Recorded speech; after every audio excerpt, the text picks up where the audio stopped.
So you're new to Genshin, you've been doing some 10 pulls on the current banner, and while you don't get a 5-star, you do get 4-star Xiangling. Now what do you get with Xiangling besides the newest member of the House of the Hearth? Well, Xiangling is a polearm wielding pyro user whose burst makes her one of the best 4-star characters in the game, possibly just one of the best characters in the game. And in this video, we are going to look at the basics of Xiangling, her skill, her burst, how all of it works, and why she's one of the best. Yes, I have made a Xiangling video before, but I wanted to make one. And this one, we're going to be talking about something a little bit different. We're going to be adding some stuff in there, some things that I don't normally talk about. But first, we're going to look at the current build of the Xiangling we're using in this video. Xiangling is level 60 out of 60 with 1300 attack. Her crit split is 38.1 over 187.6. She also has 272 EM with 195 ER and a Pyro Goblet.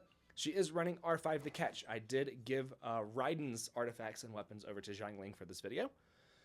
Like I said, Raiden, Emblem, that's what Xiangling is going to be running in this. She is C5. So real quick, we're going to run through the constellations. C1, opponents hit by Guoba, which is her skills. Attack, have their pyro resistance reduced by 15% for 6 seconds, which is really good because she does a lot of pyro damage. C2, the last attack in a normal attack sequence applies the implode status onto the opponents for 2 seconds. An explosion will occur once this duration ends, dealing 75% of her attack as AoE pyro damage. Unless you're running on-field Xiangling, this does not matter much. For C3, we have a normal one, which is going to increase her burst level. For C4, Pyronado duration is increased by 40%. It means that it's going to last a good bit longer. C5 is going to be Guoba Mad. Increases the level of Guoba, which is her skills attack, by 3. And then number 6, for the duration of Pyronado, all party members receive a pyro damage increase of 15%. Her two passives, her two passives increase the range of Guoba's flames, and then when Guoba's effect ends, Guoba leaves a chili pepper on the spot where it disappears, giving a 10% attack increase. I don't have that passive. You will not see the chili pepper. But if you're noticing it with your Xiangling, that is what it is. It increases your attack by 10%. So let's go look at her normal attacks, her skill, and her burst. So her normal attacks are going to be pretty standard for a polearm. She does have a really cool animation with like the multiple thrusts. And then her charge attack is going to be the sideways Beyblade variant of the polearm charge attack, where she kind of dashes through, hitting enemies in her way. Now her skill is fairly simple. She drops the cooking god Guoba on the field. Guoba shoots out fire at enemies. You notice that they have down arrows on the enemies that are hit. That is because of the constellation, making the enemies weaker to pyro that are hit by Guoba's fire. That is all that Guoba does. Not too complicated. Pretty simple. Pretty simple. Guoba cannot be repositioned. He will attack the nearest enemy. That's it. That's all he does. Produces energy. That's it, though. Now, her burst. She is going to spin her polearm around her, doing a Pyronado. If you swap to another character, it is going to stay on the field. Pyronado will spin around your current character on the field, dealing pyro damage to any enemy that it hits. That's it. That's her burst. Nothing special. Except there is something that is very, very special about Xiangling, and it is what makes her one of the strongest characters in this game. Now, I don't typically talk about ICDs or internal cooldowns in my videos, right? These are supposed to be basic guides, but Xiangling's burst does not have an ICD. Now, what an ICD is, what an internal cooldown is that it is basically a clock that you cannot see that determines how often an attack can put an element onto an enemy. So every time that this Pyronado spins around Xiangling, if it hit an enemy too close together, right, like multiple times, let's say that the enemy is running this way and the Pyronado hits it and then hits it again, or actually, let's say that an enemy is running this way and the Pyronado comes this way and it hits the enemy. The enemy keeps running and it circles all the way back around and hits again.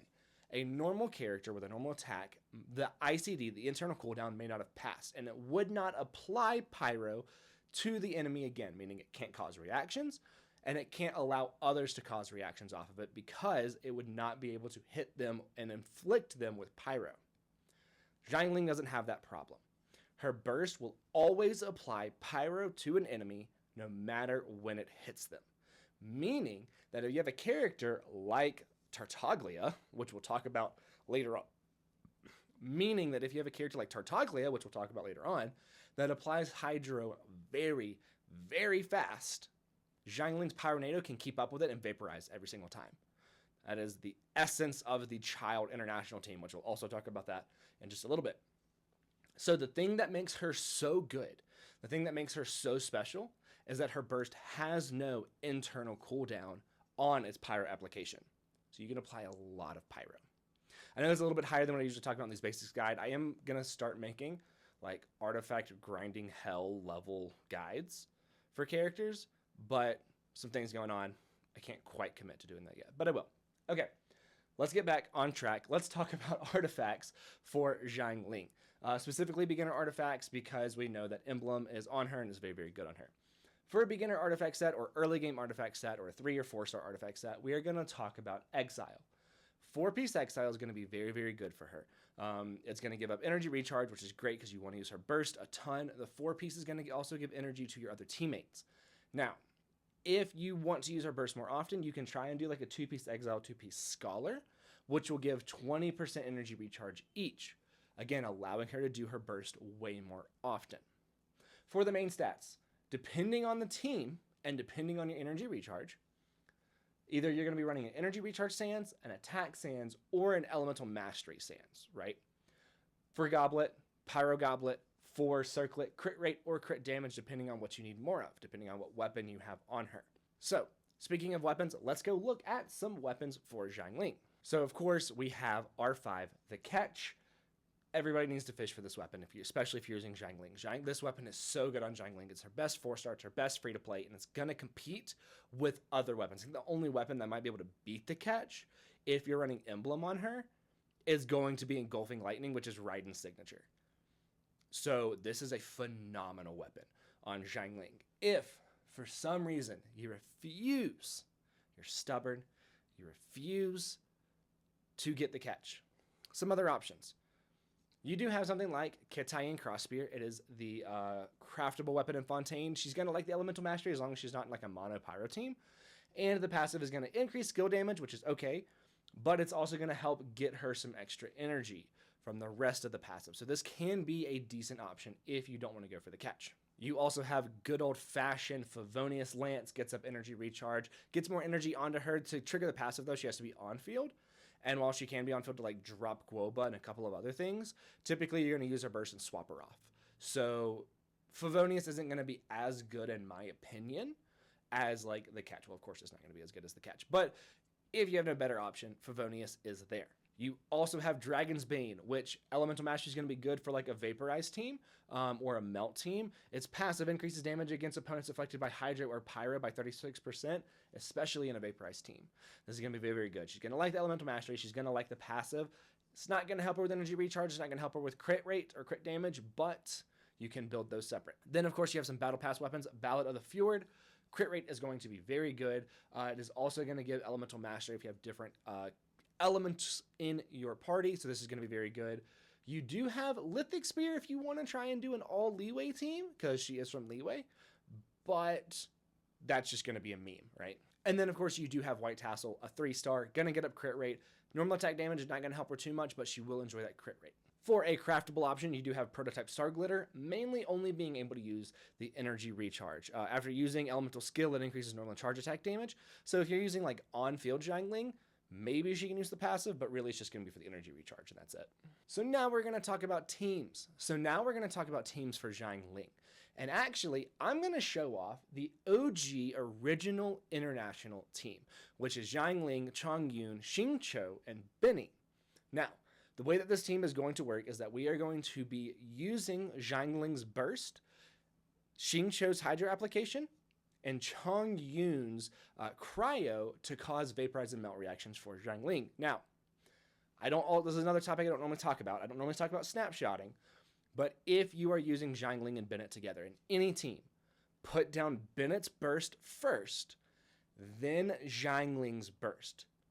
That Xiangling's Burst will get the attack buff for the entirety of its time on the field if you do it inside of Benny's Burst. It's called snapshotting. I'm not going to talk a lot about snapshotting. Just wanted to mention, always use Bennett's Burst first, before going to Xiangling and using Xiangling's burst. Now, what we are going to be doing is that this is going to allow us to have a ton of reactions going on. We're going to make full use of Xiangling's no internal cooldown on her burst, just having reactions galore. This is how the international team works, and this is a very, very good team. It is very free-to-play friendly because all the characters are 4 stars, and you're going to have multiple chances to get them. This is a very, very good team. International team is such a good team for free-to-play players. Now, if you like the international team, if you like the way that it plays, there are variations of this. If you take this team and you just take Chongyun out and put in Raiden, you get Rational or Raiden National, which is very, very good. If you take out, now a more different version of the international team is going to be the Child international team, where you have Xiangling Child, Kazuha or Sucrose, Kazuha would be better, and then Benny. Now, we're taking Xingqiu out because Tartaglia is going to be giving us our Hydro application, and then we don't really have a use for Chongyun because Tartaglia is going to be our on-field damage dealer. So we have an Animo Swirl, Sucrose, or Kazuha being the better one. Now, same thing again. We are going to drop Bennett's Burst, activate Xiangling's Burst, drop Guoba, get some Pyro Resistance drop. We are going to Swirl to get the damage bonus from Kazuha going to Xiangling, and then go to Tartaglia, applying Hydro at an insane rate because that's what Tartaglia does, and it is going to allow Xiangling to get Vaporizes on anything that her Pyronado touches. So this is a very, very good way of letting Xiangling do a ton of damage.